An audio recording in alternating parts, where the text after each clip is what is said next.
नमस्कार।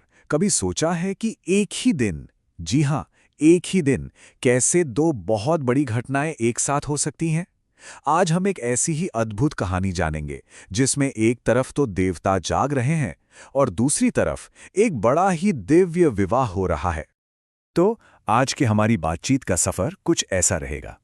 पहले हम समझेंगे देवों के जागरण के बारे में, फिर चलेंगे तुलसी विवाह की दिलचस्प कहानी की तरफ, फिर देखेंगे कि वृंदा का श्राप कैसे एक वरदान बन गया, और आखिर में बात करेंगे कि इस पूरे दिन का आध्यात्मिक मतलब क्या है। तो चलिए शुरू करते हैं। सबसे पहले बात करते हैं देवों के जागरण की। अब ये कोई मामूली घटना नहीं है, ये एक ऐसी चीज है जिसका असर पूरे ब्रह्मांड पर पड़ता है। तो कहानी यह है कि भगवान विष्णु हर साल 4 महीनों के लिए एक गहरी, बहुत गहरी नींद में चले जाते हैं, जिसे योग निद्रा कहते हैं। इसी 4 महीने के समय को कहते हैं चातुर्मास। और माना यह जाता है कि जब भगवान विश्राम कर रहे होते हैं तो पूरी सृष्टि की रफ्तार मानो धीमी पड़ जाती है। इसीलिए इस दौरान कोई भी शुभ काम, खासकर शादियां, नहीं की जाती। ये 4 महीने का पीरियड शुरू होता है देवशयन एकादशी से और खत्म होता है देव उठनी एकादशी पर। सोचिए, पूरे 4 महीने का इंतजार, जब पूरी धरती, सब लोग भगवान के जागने का इंतजार करते हैं। और जब ये 4 महीने पूरे हो जाते हैं, तब देवी लक्ष्मी भगवान विष्णु से प्रार्थना करती हैं। वो कहती हैं, प्रभु, 4 महीने हो गए, पृथ्वी पर आपके भक्त बस आपकी ही राह देख रहे हैं, कृपा करके अब जग जाइए। और तब भगवान विष्णु अपनी आंखें खोलते हैं और कहते हैं, देवी, अब समय आ गया है, आज मैं जागूंगा और अपने भक्तों को आशीर्वाद दूंगा। बस उनके इतना कहते ही समझिए पूरे ब्रह्मांड का इंतजार खत्म हो जाता है।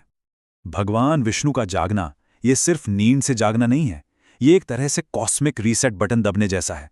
पूरी सृष्टि में एक नई एनर्जी, एक नई रोशनी फैल जाती है।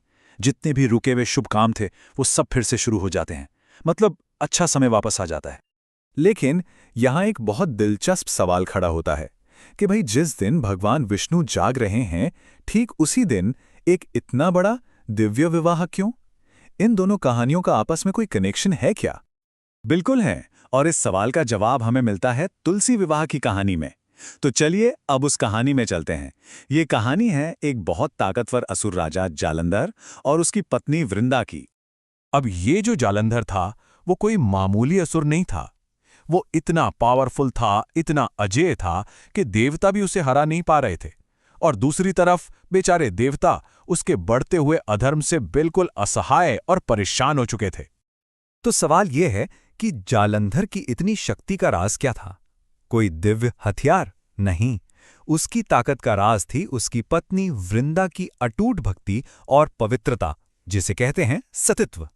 असल में वृंदा का यही सतित्व जालंधर का एक ऐसा सुरक्षा कवच था जिसे कोई भेद नहीं सकता था।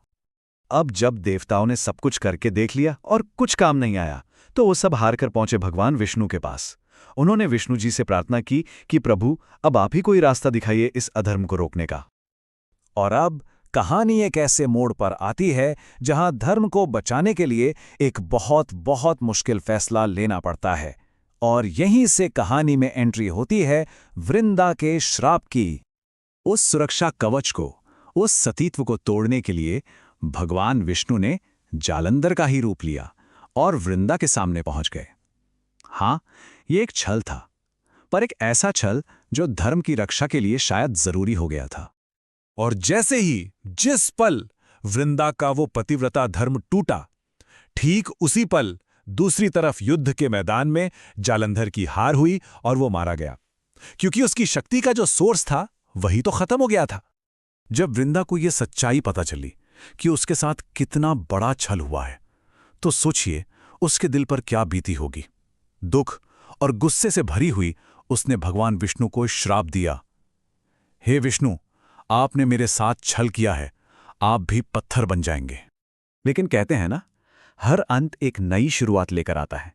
ये श्राप सिर्फ एक श्राप नहीं रहा, ये एक पवित्र वरदान में बदल गया। चलिए देखते हैं ये कैसे हुआ। तो वृंदा के श्राप की वजह से भगवान विष्णु पत्थर बन गए, वो पवित्र शालिग्राम शिला जिसकी आज भी पूजा होती है। और वृंदा, जब उन्होंने अपना शरीर छोड़ा तो उनकी राख से एक पौधा निकला, वही पवित्र तुलसी का पौधा। तब भगवान विष्णु ने वृंदा की भक्ति को सम्मान देते हुए एक वरदान दिया। उन्होंने कहा, हे वृंदा, तुम हमेशा तुलसी के रूप में पूजी जाओगी। और सिर्फ इतना ही नहीं, हर साल इसी दिन यानी कार्तिक शुक्ल एकादशी के दिन मैं शालीग्राम के रूप में तुमसे विवाह करूंगा। तो अब सब समझ आ रहा है। चलिए अब इन दोनों कहानियों को एक साथ जोड़कर देखते हैं और समझते हैं कि इस दिन का असली आध्यात्मिक मतलब क्या है। तो देखिए, एक ही दिन पर दो कितने बड़े संदेश मिल रहे हैं। एक तरफ देवउठनी एकादशी, जो हमें बताती है कि अब शुभ काम फिर से शुरू हो गए हैं, और दूसरी तरफ है तुलसी विवाह, जो कि एकदम शुद्ध प्रेम, भक्ति और एक पवित्र मिलन का प्रतीक है। और यही वजह है, यही वो कनेक्शन है कि जिस दिन भगवान विष्णु अपनी योग निद्रा से जागते हैं, ठीक उसी दिन वो तुलसी से विवाह भी करते हैं। ये एक तरह से ब्रह्मांड के फिर से चलने को सच्ची भक्ति की शक्ति से जोड़ना है। तो आखिर में ये एक बात इस पूरे दिन के मतलब को बहुत खूबसूरती से बयां करती है कि जब तक ईश्वर जागते नहीं है, तब तक सृष्टि में एक ठहराव सा रहता है, और जब उन्हें भक्ति रूपी तुलसी का साथ मिलता है, तभी ईश्वर का प्रेम भी पूरा होता है। ये जागरण और समर्पण का वाकई एक अनोखा संगम है।